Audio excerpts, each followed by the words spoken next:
Welcome to my YouTube channel.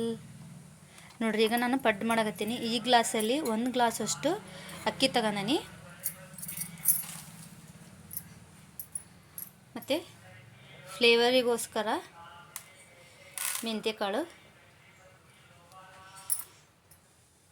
ಉದ್ದಿನಬೇಳೆ ಒಂದು tea ಕುಡಿಯೋ ಗ್ಲಾಸಲ್ಲೇ 1 ಗ್ಲಾಸ್ ಸಾಕಾಗ್ತೈತಿ. ಇಷ್ಟು ಟೇಬಲ್ ಸ್ಪೂನಷ್ಟು ಹೆಸರುಬೇಳೆ ಇವು, ಮತ್ತು ಟೇಬಲ್ ಸ್ಪೂನಷ್ಟು ಇವು ಕಡಲೆಬೇಳೆ ಹಾಕಕತ್ತ. ನೋಡಿರಿ, ಇದಷ್ಟನ್ನು ಚೆನ್ನಾಗಿ ತೊಳಿಬೇಕು, ಮಿಕ್ಸ್ ಮಾಡ್ಬೇಕು. ಹಿಂಗೆ ನೋಡಿರಿ, ಒಂದು ಹಿಡಿ ಒಳಗಷ್ಟು ಅವಲಕ್ಕಿ ಹಾಕತ್ತೀನಿ. ಅವಲಕ್ಕಿ ಹಾಕಿದ್ರೆ ಪಡ್ಡು ಕ್ರಿಸ್ಪಿ ಬರ್ತಾವೆ ಮತ್ತು ಟೇಸ್ಟ್ ಬರ್ತಾವೆ. ಈ ಥರ ಕಾಳೆ ಬೇಳೆ ಎಲ್ಲ ಹಾಕಿದ್ರೆ ಪಡ್ಡು ಟೇಸ್ಟ್ ಹಾಕವು ನೋಡಿರಿ. ಮತ್ತು ಮಕ್ಳಿಗೂ ಭಾಳ ಇಷ್ಟಪಟ್ಟು ತಿಂತಾರೆ. ಮಕ್ಕಳು ಆ್ಯಕ್ಚುಲಿ ಏನಪ್ಪ ಅಂದ್ರೆ ಚಟ್ನಿಯನ್ನು ಹಾಕ್ಯಂದು ತಿನ್ನಂಗಿಲ್ಲಲ್ಲ, ಅದಕ್ಕೋಸ್ಕರ ಈ ಥರ ಬೇಳೆಕಾಳೆಲ್ಲ ಹಾಕಿದರೆ ಅವರು ಅಡ್ಡಾಡಕ್ಕಂತಲೂ ತಿನ್ಬೋದು. ಟೇಸ್ಟ್ ಬಾಯಾಗ ಭಾಳ ರುಚಿ ಹಾಕವು. ಇದನ್ನ ಕ್ಲೀನಾಗಿ ಒಂದು 3-4 ಸಲ ತೊಳಿಬೇಕು. ಯಾಕಪ್ಪ ಅಂದರೆ ಇದು ರೇಷನ್ ಅಕ್ಕಿ ಹಾಕ್ಕೊಂಡಿರೋದು ನಾನು. ರೇಷನ್ ಅಕ್ಕಿ ಭಾಳ ಗಲೀಜಿರ್ತಾವಲ್ಲ, ಅದಕ್ಕೋಸ್ಕರ 4-5 ಸಲ ತೊಳೆದ್ರೆ ಆ ಗಲೀಜೆಲ್ಲ ಹೋಗ್ತೈತಿ. ಕ್ಲೀನ್ ಮಾಡ್ಕೊಂಡು ರೇಷನ್ ಅಕ್ಕಿನ ಹಾಕ್ಯಂದ್ರೆ ಪಡ್ಡು, ದೋಸೆ, ಇಡ್ಲಿ ಭಾಳ ಚಲೋ ಹಾಕೋ ನೋಡಿರಿ. ಮತ್ತು ಬೇರೆ ಒಬ್ಬೊಬ್ಬರೆಲ್ಲ ರೇಷನ್ ಅಕ್ಕಿದು ಮಾಡೋಂಗಿಲ್ಲ. ದೋಸೆ ಅಕ್ಕಿ, ಪಡ್ಡಿನ ಅಕ್ಕಿ, ಏನೇನೋ ಇಡ್ಲಿ ಅಕ್ಕಿ ಅಂತ ಇರ್ತಾವಂತ. ಬಟ್ ನಾ ಯಾವುದು ಅಕ್ಕಿನೂ ತೊಗೊಳಂಗಿಲ್ಲ, ರೇಷನ್ ಅಕ್ಕಿನ ಕೊಡ್ತಾರಲ್ಲ ಅದ್ರಾಗ ನಾನು ಮಾಡ್ತಾನೆ ನೋಡಿರಿ. ಮತ್ತು ಇಡ್ಲಿಗೆ ಅಂದ್ರೆ ನಾವು ಇರೋದೇ 3 ಇರೋದ್ರಿಂದ ನಾನು ಇಡ್ಲಿ ಏನೋ ನುಚ್ಚು ಮಾಡಿಸೋಂಗಿಲ್ಲ. ನುಚ್ಚು ಮಾಡಿಸಿದ್ರೆ ಭಾಳ ಚಲೋ ಹಾಕವಂತ. ಇಲ್ಲೆಲ್ಲ ಮಾಡ್ತಾರೆ ಮನೆ ಕಡೆ ಎಲ್ಲ. ಬಟ್ ನಾವು ಭಾಳ ಜನ ಇಲ್ಲದಕ್ಕೆ ನಾನು 1 kg ರವೆ ಪ್ಯಾಕೆಟ್ ತರಿಸ್ಬಿಟ್ರೆ 1-2-3 ಸಲ ಆಗ್ಬಿಡ್ತೈತೆ ಅದು. ಅದಕ್ಕೋಸ್ಕರ ನಾನು ಪಡ್ಡು, ದೋಸೆ ಮಾತ್ರ ಈ ರೇಷನ್ ಅಕ್ಕಿ ಒಳಗನ ಮಾಡೋದು. ನಾನು ಇದ್ದೇ ರೇಷನ್ ಅಕ್ಕಿ ಒಳಗನ ಮಾಡಿದ್ರೆ ಸಾಫ್ಟಾಗಿ ಬರ್ತಾವೆ, ಸ್ಪಾಂಜಿ ಹಾಕವು. ಮತ್ತು ಪಡ್ಡು, ದೋಸೆ ನೋಡಿರಿ. ಈಗ ಬೆಳಗ್ಗೆ ಅಕ್ಕಿ ಕ್ಲೀನ್ ಮಾಡ್ಕೊಂಡು ಇಟ್ಕೊಂಡಿದ್ನಲ್ಲ, ಈಗ ಸಾಯಂಕಾಲ ರುಬ್ಬಕ್ಕೆ ತಗೊಳಗತ್ತೇನೆ. ಈಗ ಈ ನೀರು ಹಾಕ್ಯಂದು ರುಬ್ತಾನೆ. ಈ ಥರ ನೀರು ಹಾಕ್ಯಂದು ರುಬ್ಬೋದ್ರಿಂದನೂ ಹಿಟ್ಟು ಚೆನ್ನಾಗಿ ಉಬ್ಬರ್ತೈತಿ.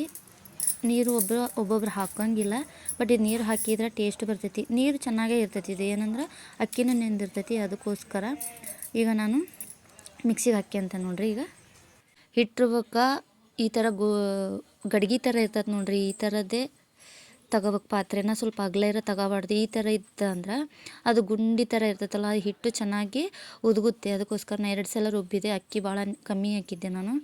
ಸುಮ್ಮನೆ ಇಟ್ಟರೆ ಸುಮ್ಮನೆ ಹುಳಿ ಆಗ್ತೈತಿ. ನಾನು 1-2-3 ದಿನಕ್ಕೇ ಫ್ರಿಜ್ ಒಳಗೆ ಇಟ್ಬಿಟ್ರೂ ಜಲ್ದಿನ ಮಾಡಿಬಿಡ್ತೇನೆ. ನಾನು ಭಾಳ ದಿನವೂ ಇಟ್ಟಕ್ಕೆ ಹೋಗಂಗಿಲ್ಲ ಏನದು ಫ್ರಿಜ್ ಒಳಗೂ. ನೋಡಿರಿ, ಈ ಥರ ಭಾಳ ಮಿಕ್ಸ್ ಮಾಡಬೇಕು. ಥಂಡಿ ಇರೋದ್ರಿಂದ ಈ ಥರ ಗುಂಡಾಲ್ ಥರ ಇರ್ತೈತೆ ನೋಡಿರಿ. ಇದು ಸಾಂಬಾರಿಗೆಲ್ಲ ಗುಂಡಾಲ್ ತೊಗೊತಾರೆ. ನಾವು ಹಳ್ಳಿ ಸೈಡು ಈ ಥರ ತೊಗೊಳ್ಳೋದೇ ಜಾಸ್ತಿ ಸಾಂಬಾರು ಮಾಡೋಕೆ. ಬಟ್ ಸಿಟಿ ಕಡೆ ಗೊತ್ತಿಲ್ಲ ನನಗೆ ಅಷ್ಟು. ಈ ಥರ ಗುಂಡ ಥರನೇ ಇದ್ರೇ ಈ ಚಳಿಗಾಲಕ್ಕೆ ಹಿಟ್ಟು ಚಲೋ ಉದುಕ್ತೈತಿ. ಮತ್ತು ಅದು ಒಂಥರ ದಮ್ ಕಟ್ಟಿದಂಗೂ ಅನ್ನಿಸ್ತೈತಿ.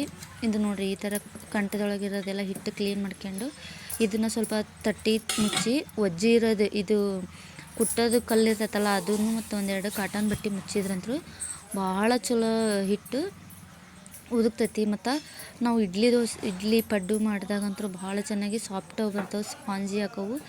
ಅದಕ್ಕೋಸ್ಕರ ನೋಡಿರಿ, ಈಗ ನಾನು ಇಡಾಕತ್ತೀನಿ ಕಲ್ಲು.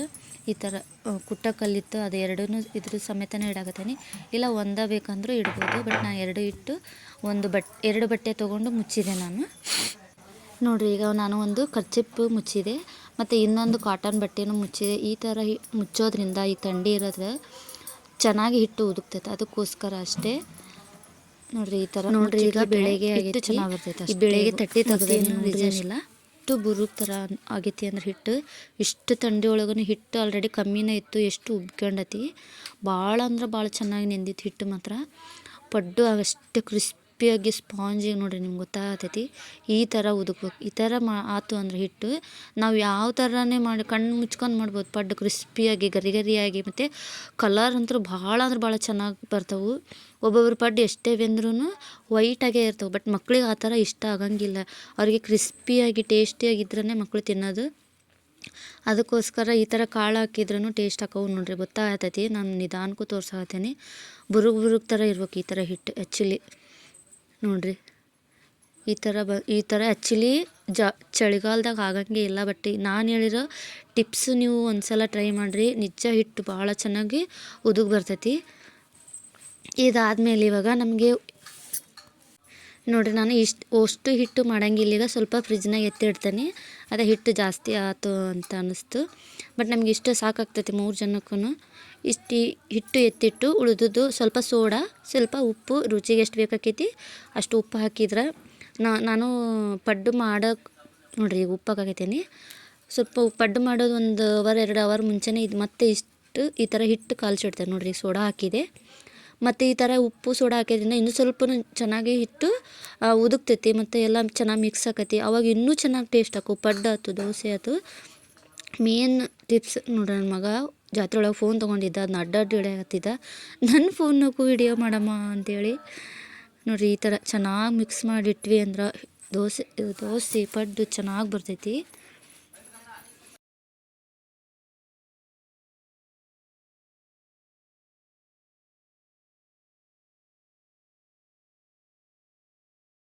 ನೋಡಿರಿ, ಈಗ ಪಡ್ಡಿನ ಹಂಚು ತೊಗೊಂಡು ಕ್ಲೀನಾಗಿ ತೊಳೆದು ಅದಕ್ಕೆ ಎಣ್ಣೆ ಹಾಕಿ ಈಗ ಒಂದೊಂದು ಒಳ್ಳಿಗೆ ಪಡ್ಡು ಹಾಕಾಕತ್ತೀನಿ. ನಾವು ಸ್ವಲ್ಪ ಸಣ್ಣವು ಮಾಡಿದ್ರೆ ಮಕ್ಕಳು ಇಷ್ಟಪಟ್ಟು ತಿಂತಾರೆ. ಡುಮ್ಮಕ್ಕೆ ಮಾಡಿದ್ವಿ ಅಂದ್ರೆ ಅವರಿಗೆ ಅಷ್ಟು ಇಷ್ಟ ಆಗಂಗಿಲ್ಲ. ಯಾಕಂದ್ರೆ ಅವ್ರಿಗೆ ಕ್ರಿಸ್ಪಿನೆಸ್ಸೇ ಆ್ಯಕ್ಚುಲಿ ಇಷ್ಟಪಡೋದು ಮಕ್ಕಳು. ಅದಕ್ಕೋಸ್ಕರ ನನ್ನ ಮಗನ ಮಾತ್ರ ಕ್ರಿಸ್ಪಿಯಾಗಿರ್ಬೇಕು, ಸಣ್ಣವಿರಬೇಕು. ಬಟ್ ನಾನು ಹಿಟ್ಟು ಹಾಕೋದು ಸ್ವಲ್ಪ ಸ್ವಲ್ಪ ಹಾಕ್ತೀನಿ, ಅದು ಫುಲ್ ಉಬ್ಬಿಡುತ್ತೆ. ಮತ್ತು ನೋಡಿರಿ, ಇವಾಗ ನಾನು ತೋರಿಸ್ತೀನಿ. ನನ್ನ ಮಗು ಪಡ್ಡು ದೋಸೆ ಮಾಡಿದ್ರೆ ಅವ್ನು ಸ್ಲ್ಯಾಬ್ ಮೇಲೇ ನಿಂತ್ಕೊಂಡು ಅದು ನೋಡ್ತಿರ್ತಾನೆ. ನನಗೆ ಭಾಳ ಇಷ್ಟ ಪಡ್ಡು ದೋಸೆ ಈ ಥರ ಮಾಡಿದ್ರೆ ಅವನಿಗೆ ಭಾಳ ಇಷ್ಟ. ನೋಡಿರಿ, ಹಿಟ್ಟು ಹಾಕಿದ ಮೇಲೆ ಒಂದು ತಟ್ಟೆ ಮುಚ್ಚಿದ್ರೆ ಅದು ಇನ್ನೂ ಸ್ವಲ್ಪ ಚೆನ್ನಾಗಿ ಉದುಗುತ್ತೆ. ಮೇನ್ ಇನ್ನೊಂದು ಸೀಕ್ರೆಟ್ ಹೇಳ್ತಾರೆ ನೋಡಿರಿ, ಪಡ್ಡಿನ ಹಿಟ್ಟು ಹಾಕಿದ ಮೇಲೆ ಸ್ವಲ್ಪ ಹೈ ಫ್ಲೇಮಲ್ಲಿ ಇಡಬೇಕು. ಯಾಕಪ್ಪ ಅಂದ್ರೆ ಅದು ಉಬ್ತವೆ ಪಡ್ಡು ಮತ್ತು ಹೋಲ್ ಆಗ್ತಾವೆ ನೋಡಿರಿ. ಆವಾಗನೇ ಪಡ್ಡು ಸಾಫ್ಟಾಗಿ ಸ್ಪಾಂಜಿಯಾಗಿ ಬರ್ತೈತಿ. ನಾವು ಲೋ ಫ್ಲೇಮಲ್ಲೇ ಇಟ್ಬಿಟ್ವಿ ಅಂದ್ರೆ ಅದನ್ನು ತೆಗೆದು ನೋಡ್ಬೇಕು, ಎಷ್ಟು ನಮಗೆ ಗೊತ್ತಾಗ್ತೈತೆ ಅದು ಬೆಂದತಿ ಇಲ್ಲ ಅಂಥೇಳಿ. ಆವಾಗ ಗೊತ್ತಾಗ್ಬಿಡ್ತೈತಿ ಅದು ಬೆಂದತಿ ಅಂಥೇಳಿ. ನಾವು ಒಂದ್ಸಲ ತೆಗೆದು ನೋಡ್ಬೇಕು. ನಿಜ ಹೇಳ್ತೀನಿ, ಭಾಳ ಅಂದ್ರೆ ಭಾಳ ಚೆನ್ನಾಗಿ ಇದು ಪಡ್ಡು ಬರ್ತಾವೆ ನೋಡಿರಿ. ನಾ ಈಗ ಒಂದ್ಸಲ ತೆಗೆದು ನೋಡ್ತೇನೆ ನೋಡಿರಿ.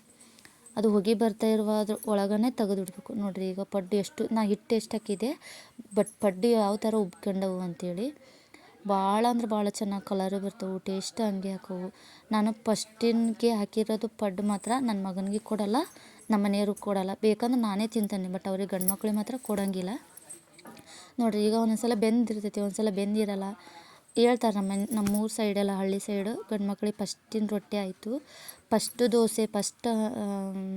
ದೋಸೆ ಪಡ್ಡು ಇದು ಯಾವುದೂ ಕೊಡಬಾರ್ದಂತೆ ಗಂಡು ಮಕ್ಕಳಿಗೆ. ಅದೇನೋ ಗೊತ್ತಿಲ್ಲ, ಬಟ್ ಅವ್ರು ಹೇಳೋದ್ರಲ್ಲಿ ಒಂದು ಅರ್ಥ ಇದ್ದೇ ಹೇಳ್ತಾರೆ ಅಂಥೇಳಿ ನನ್ನ ಅನಿಸಿಕೆ. ಬಟ್ ಅವ್ರಿಗೆ ಮಾತ್ರ ಕೊಡೋಂಗಿಲ್ಲ. ಬೇಕಂದ್ರೆ ನಾನೇ ತಿಂತೇನೆ, ಅವ್ರಿಗೆ ಮಾತ್ರ ಕೊಡೋಂಗಿಲ್ಲ. ನೋಡಿರಿ ಎಷ್ಟು ಚೆನ್ನಾಗಿ ಕಲರ್ ಕಾಣತ್ತೈತಿ. ಇದು ಫಸ್ಟ್ ಹಂಚಾದ್ರೂ ಇಷ್ಟು ಚೆನ್ನಾಗಿ ಕಲರ್ ಕಾಣತ್ತೆ ಪಡ್ಡು ಮಾತ್ರ. ಈ ಥರ ಒಂದು ಸಲ ಟ್ರೈ ಮಾಡಿರಿ. ಮಕ್ಕಳು ಬರೇ ಬಾಯಲ್ಲೇ ತಿಂತಾವೆ, ಬಟ್ ಆ್ಯಕ್ಚುಲಿ ಹೇಳ್ಬೇಕಂದ್ರೆ ಚಟ್ನಿ ಇಷ್ಟನೇ ಪಡೋಂಗಿಲ್ಲ ಮಕ್ಕಳು. ಈ ಥರ ಪಡ್ಡು ಮಾಡಿದ್ವಿ ಅಂದ್ರೆ ಕೈಯಾಗ ಹಿಡ್ಕೊಂಡೇ ತಿಂತಾ ಇರ್ತಾರೆ. ಮತ್ತು ಈ ಥರ ಮಿಕ್ಸ್ ಕಾಳು ಹಾಕಿದ್ವಿ ಅಂದ್ರೆ ಅವ್ರಿಗೆ ಹೆಲ್ತಿಗೂ ಚಲೋ ಅನ್ನಿಸ್ತೈತಿ ಮತ್ತು ಟೇಸ್ಟ್ ಅನ್ನಿಸ್ತವೆ. ಅವ್ರು ಒಂದು ಪಡ್ಡು ತಿನ್ನೋದು 2 ಪಡ್ಡು ತಿಂತಾರೆ. ಒಂದು ಸಲ ಟ್ರೈ ಮಾಡಿರಿ ಬೇಕಂದ್ರೆ. ನೋಡಿರಿ, ಈಗ ಪಡ್ಡು ಸ್ವಲ್ಪ ತಿರುವಾಕಿದ ಮೇಲೆ ಸ್ವಲ್ಪ ಹೊತ್ತು ಹಾಗೆ ಬಿಡ್ತಾನೆ. ಅದು ಇನ್ನೊಂದು ಸೈಡು ಚೆನ್ನಾಗಿ ಒಳಗಡೆ ಬೇಯಲಿ ಅಂಥೇಳಿ. ಪಡ್ಡು ಬೆಂದಮೇಲೆ ಮತ್ತೆ ಅದು ತಗೊಳಕತ್ತೇನೆ. ಈಗ ಮತ್ತೊಂದು ಸಲ ಹಾಕೋಣ ಅಂಥೇಳಿ.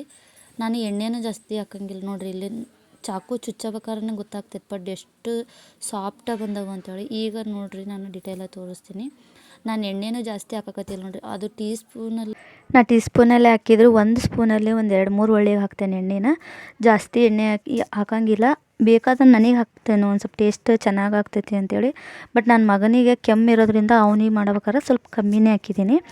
ಬೇಕಂದರೆ ಎಣ್ಣೆ ಜಾಸ್ತಿ ಹಾಕಿದ್ರೆ ಇನ್ನೂ ಜಾಸ್ತಿ ಕ್ರಿಸ್ಪಿ ಬರ್ತೈತಿ, ಕಲರು ಬರ್ತೈತಿ, ಹಾಕ್ಬೋದು. ಅದ್ರಾಗೇನು ಯಾವಾಗೋ ಒಂದೊಂದ್ಸಲ ಎಣ್ಣೆ ಜಾಸ್ತಿ ತಿನ್ನೋದ್ರಿಂದ ಅದಕ್ಕೇನು ಸೈಡ್ ಎಫೆಕ್ಟ್ ಆಗೋಂಗಿಲ್ಲ. ನಾವೇನು ದಪ್ಪನೂ ಆಗೋಂಗಿಲ್ಲ. ತಿನ್ನೋಕ್ಕಾಗಿಯೇ ಬದುಕಿರ್ತೇವೆ, ಬದುಕೋಕ್ಕಾಗಿಯೇ ತಿನ್ನೋದು. ಅದ್ರಾಗೇನು ಡಯಟು ಅದು ಇದು ಮಾಡೋದ್ರಲ್ಲಿ ಏನು ಅವಶ್ಯಕತೆ ಇರಲಿ. ಏನೋ ಆದರೆ ತಿಂತಾ ಇರೋದು ಹೋಗ್ತಾ ಇರೋದು ಅಷ್ಟೇ, ನನ್ನ ಅನಿಸಿಕೆ ಪ್ರಕಾರ. ನೋಡಿರಿ, ಈಗ ಮತ್ತೊಂದು ರೌಂಡು ಪಡ್ಡು ಹಾಕಿದ್ದೀನಿ. ಈಗ ನೋಡಿರಿ ಕ್ಲೋಸ್ ಮಾಡಾಕತ್ತೀನಿ. ಅದೇ ಪಡ್ಡಿಂದೇ ಅದು ನಿದ್ದಿರೋದು, ಅದನ್ನೇ ಕ್ಲೋಸ್ ಮಾಡಿ ಒಂದು ನಿಮಿಷಕ್ಕೇ ಬೆಂದ್ಬಿಡ್ತೈತೆ ಅದು. ನೋಡಿರಿ, ಈಗ ಪಡ್ಡು ಬೆಂದವು ನೋಡ್ರಿ, ಎಷ್ಟು ಚೆನ್ನಾಗಿ ಕಲರ್ ಕಾಣಿಸತೈತಿ. ಈಗ ಎರಡನೇ ಸಲ ಹಾಕಿದ್ರಿಂದ ಹಂಚು ಚೆನ್ನಾಗಿ ಕಾದೈತಿ. ಮತ್ತು ನೋಡ್ರಿ ಪಡ್ಡನ್ನು ಎಷ್ಟು ಜಲ್ದಿ ಬರಾಕತ್ತಾವು. ಕಲರು ನೋಡ್ತಾ ಇರ್ಬೋದು ನೀವು, ಎಷ್ಟು ಚೆನ್ನಾಗಿ ಕಲರ್ ಕಾಣಕತ್ತಾವ. ಪಡ್ಡು ಮಾತ್ರ ಭಾಳ ಅಂದ್ರೆ ಭಾಳ ಚೆನ್ನಾಗಿ ಆಗಿತ್ತು. ಟೇಸ್ಟ್ ಮಾತ್ರ ನೋಡ್ರಿ ಒಂದೊಂದು ಒಟ್ಟ ಹಿಡಿತಾ ಇಲ್ಲ. ಹಿಟ್ಟು ಅಷ್ಟು ಚೆನ್ನಾಗಿ ಹುದುಗಿದ್ರಿಂದ ನಾವು ಮೆಜರ್ಮೆಂಟನ್ನು ಚೆನ್ನಾಗಿ ಕರೆಕ್ಟಾಗಿ ಪರ್ಫೆಕ್ಟ್ ಹಾಕೋದ್ರಿಂದ ಈ ಥರ ಕರೆಕ್ಟಾಗಿ ಪಡ್ಡು ಬರ್ತಾವೆ. ಕಲರು ನೋಡ್ರಿ ಎಷ್ಟು ಚೆನ್ನಾಗಿ ಗೋಲ್ಡನ್ ಬ್ರೌನು. ಪಡ್ಡು ಕಲರ್ ನೋಡಿದ್ರೆ ತಿನ್ಬೇಕು ಅನಿಸ್ತೈತಿ. ಮಕ್ಕಳಿಗೆ ಈ ಥರ ಕ್ರಿಸ್ಪಿನೆಸ್ಸೇ ಇಷ್ಟಪಡ್ತಾರೆ. ಹೇಳ್ಬೇಕಂದ್ರೆ ಅವರಿಗೆ ಟೇಸ್ಟ್ ಇರಬೇಕು, ಕ್ರಿಸ್ಪಿನೇ ಇರಬೇಕು. ನನ್ನ ಮಗನಿಗೆ ಮಾತ್ರ ಕಲರ್ ಈ ಥರನೇ ಇರಬೇಕು. ಅವ್ನು ಕಲರ್ ನೋಡಿ ತಿನ್ನೋದು. ಆ್ಯಕ್ಚುಲಿ ಹೇಳ್ಬೇಕಂದ್ರೆ ನಾನು ಏನೇ ಮಾಡಿದ್ರು ನನ್ನ ಮಗನಿಗೆ ಯಾವ ಥರ ಇಷ್ಟ ಆಗ್ತೈತೆ ಅದನ್ನು ಮಾತ್ರ ಹೇಳ್ತಾ ಇರ್ತೀನಿ. ಮಕ್ಕಳು ಯಾವ ಥರ ಇರ್ತಾರೆ ಅಂಥೇಳಿ ಅವರಿಗೆ ಟೇಸ್ಟನ್ನೇ ಇಷ್ಟಪಡ್ತಾರೆ. ನೋಡಿರಿ ಈ ಥರ ನಾವು ಬೇಕಂದ್ರೆ ಇದಕ್ಕೆ ಈರುಳ್ಳಿ, ಕೊತ್ತಂಬರಿ, ಕರಿಬೇವೆಲ್ಲ ಹಾಕ್ಬೋದು. ಬಟ್ ನಾನು ಟೈಮ್ ಆಗಿರೋದ್ರಿಂದ ನಾನು ಏನೂ ಹಾಕಲಿಲ್ಲ. ಬಟ್ ನನ್ನ ಮಗನ ಒಂದು ಸಲ ಈರುಳ್ಳಿ ಬಂದರೆ ತಿನ್ನಂಗಿಲ್ಲ, ಅದಕ್ಕೋಸ್ಕರ ನಾನು ಈರುಳ್ಳಿ ಹಾಕಿಲ್ಲ. ನೋಡಿರಿ ಎಷ್ಟು. ಮತ್ತು ಒಂದು ರೌಂಡು ತಿರುವಾಕಿ ಅದನ್ನು 1 ನಿಮಿಷ ಬಿಟ್ಟರೆ ಸಾಕಾಕೈತಿ. ಇನ್ನೊಂದು ಸೈಡ್ ಬಂದಮೇಲೆ ಈಗ ಪಡ್ಡು ನೋಡಿರಿ ಎಷ್ಟು ಕಲರ್ ಚೆನ್ನಾಗಿ ಕಾಣಕತ್ತೈತಿ. ನಾನು ಮಾಡೋ ರೆಸಿಪಿ ಎಲ್ಲ ನಾವು ಮನೆಯಾಗ ಯಾವುದು ಇರುತ್ತೋ ಅದರಲ್ಲೇ ಈಸಿಯಾಗಿ ಟೇಸ್ಟಿಯಾಗಿ ಮಾಡೋ ಅಂಥ ರೆಸಿಪಿನೇ ತೋರಿಸೋದು. ನಿಮಗೆ ನಮ್ಮ ವಿಡಿಯೋ ಇಷ್ಟ ಆದರೆ ಲೈಕ್ ಮಾಡಿ, ಶೇರ್ ಮಾಡಿ, ಸಬ್ಸ್ಕ್ರೈಬ್ ಮಾಡಿ. ನಾನು ಮಾಡೋ ರೆಸಿಪಿನ ಒಂದೊಂದು ಸಲ ಟ್ರೈ ಮಾಡಿರಿ. ಇಷ್ಟ ಆದ್ರೂ ಕಮೆಂಟ್ ಮಾಡಿ ಯಾವ ಥರ ಬಂತು ಅಂತ ಹೇಳಿರಿ, ನಮಗೂ ಖುಷಿ ಆಕೈತಿ. ನೋಡಿರಿ ಈಗ ಪಡ್ಡು ಬೆಂದವು ತೆಗಿಯಕತ್ತಾನೆ ಒಂದೊಂದನ. ಎಷ್ಟು ಸ್ಪಾಂಜಿಯಾಗಿ ಬಂದವು ಅಂತಲೂ ನಿಮಗೆ ತೋರಿಸ್ತಾನೆ ನೋಡಿರಿ. ಈಗ ನಾನು ಮಾತ್ರ ಪಡ್ಡು ತೆಗಿಯೋದು ಚಾಕುವಿಂದನೇ ತೆಗೆದು, ನನಗೆ ಅದೇ ಪರ್ಫೆಕ್ಟ್ ಅನ್ನಿಸ್ತೈತಿ. ಒಬ್ಬೊಬ್ಬರು ಅದು ಕಡ್ಡಿನೇ ಇರ್ತೈತಿ ಅದನ್ನು ತೊಗೊಂಡು ತೆಗಿತಾರೆ. ಬಟ್ ನನಗೆ ಅದು ಕಂಫರ್ಟಬಲ್ ಅನ್ಸಂಗಿಲ್ಲ. ನೋಡಿರಿ ಎಷ್ಟು ಚೆನ್ನಾಗಿ ಕಲರ್ ಕಾಣಿಸತ್ತವು. ನಿಮಗೆ ತೋರಿಸಾಕತ್ತೇನೆ ಜೂಮಲ್ಲೇ. ಭಾಳ ಅಂದ್ರೆ ಭಾಳ ಸ್ಪಾಂಜಿ ಅಂದರೆ ಸ್ಪಾಂಜಿ ನೋಡಿರಿ. ಬಿಸಿ ಅಂದರೆ ಬಿಸಿ ಐತಿ, ಅಷ್ಟು ಚೆನ್ನಾಗಿದಾವೆ. ಒಳಗೆಲ್ಲ ಬೆಂದಿರ್ತಾವೆ. ನಾವು ಫಸ್ಟಿಗೆ ಅಷ್ಟೇ ಐ ಫ್ಲೇಮ್ ಇಟ್ಟು ಆಮೇಲೆ ಲೋ ಫ್ಲೇಮಲ್ಲೇ ಇಟ್ಬಿಡ್ಬೇಕು. ಆವಾಗ ಒಳಗಡೆ ಎಲ್ಲ ಬೇಯ್ತಾವೆ. ನೋಡಿರಿ ಇಷ್ಟೇ ದಪ್ಪ ಇರ್ಬೇಕು. ನನ್ನ ಮಗನಿಗೆ ಇನ್ನೂ ಚಿಕ್ಕು ಮಾಡಿಕೊಡಮ್ಮ ಅಂತ ನಾನು. ನೋಡಿರಿ ಈಗ ಬಿಸಿ ಬಿಸಿ ಪಡ್ಡು ರೆಡಿ ಆಗೈತಿ. ಮತ್ತು ಚಟ್ನಿನೂ ರೆಡಿ ಮಾಡ್ಕೊಂಡೆ ನಾನು. ಭಾಳ ಅಂದ್ರೆ ಭಾಳ ಚಲೋ ಆಗಿತ್ತು. ಸ್ವಲ್ಪ ಖಾರನೇ ಮಾಡ್ಕೊತೇವೆ ನಾವು. ಪಡ್ಡು ದೋಸೆ ಮಾತ್ರ ಚಟ್ನಿನ ಸ್ವಲ್ಪ ಸ್ಪೈಸಿಯಾಗಿ ಚಲೋ ಅನ್ನಿಸ್ತೈತಿ. ಇದನ್ನ ಚಟ್ನಿ ಮಾಡ್ಬೇಕಂದ್ರೆ ಬರೀ ತರಿಯಾಗಿರ್ಬೇಕು ನೋಡಿರಿ. ಅಷ್ಟು ಸಾಫ್ಟಾಗಿ ರುಬ್ಕೊಬಾರ್ದು, ಅಷ್ಟು ಟೇಸ್ಟ್ ಬರೋಂಗಿಲ್ಲ. ತಿನ್ನಕತ್ರ ಗ್ಯಾಪೇ ಕೊಡೋಂಗಿಲ್ಲ, ಅಷ್ಟು ಚೆನ್ನಾಗಿ ಟೇಸ್ಟಾಗಿ ಬಂದಿತ್ತು. ಅಷ್ಟು ಚೆನ್ನಾಗಿ ಪಡ್ಡು ಚಟ್ನಿ ಬಂದಿದ್ವು. ಅಷ್ಟೇ ನೋಡಿರಿ, ನಾನು ಸುಮ್ಮನೆ ತಿಂತಾನೇ ಇದ್ದೀನಿ. ಅದು ಆ ಥರ ಚೆನ್ನಾಗಿ ಬಂದಿತ್ತು. ನಿಮಗೆ ಈ ರೆಸಿಪಿ ಇಷ್ಟ ಆದರೆ ಲೈಕ್ ಮಾಡಿ, ಶೇರ್ ಮಾಡಿ, ಸಬ್ಸ್ಕ್ರೈಬ್ ಮಾಡಿ. ಒಂದು ಸಲ ಟ್ರೈ ಮಾಡಿರಿ. ಭಾಳ ಅಂದ್ರೆ ಭಾಳ ಈಸಿ ಮೆಥಡಲ್ಲಿ ನಾನು ಹೇಳ್ಕೊಟ್ಟೇನಿ. ಒಂದು ಸಲ ಟ್ರೈ ಮಾಡಿ. Thank you so much.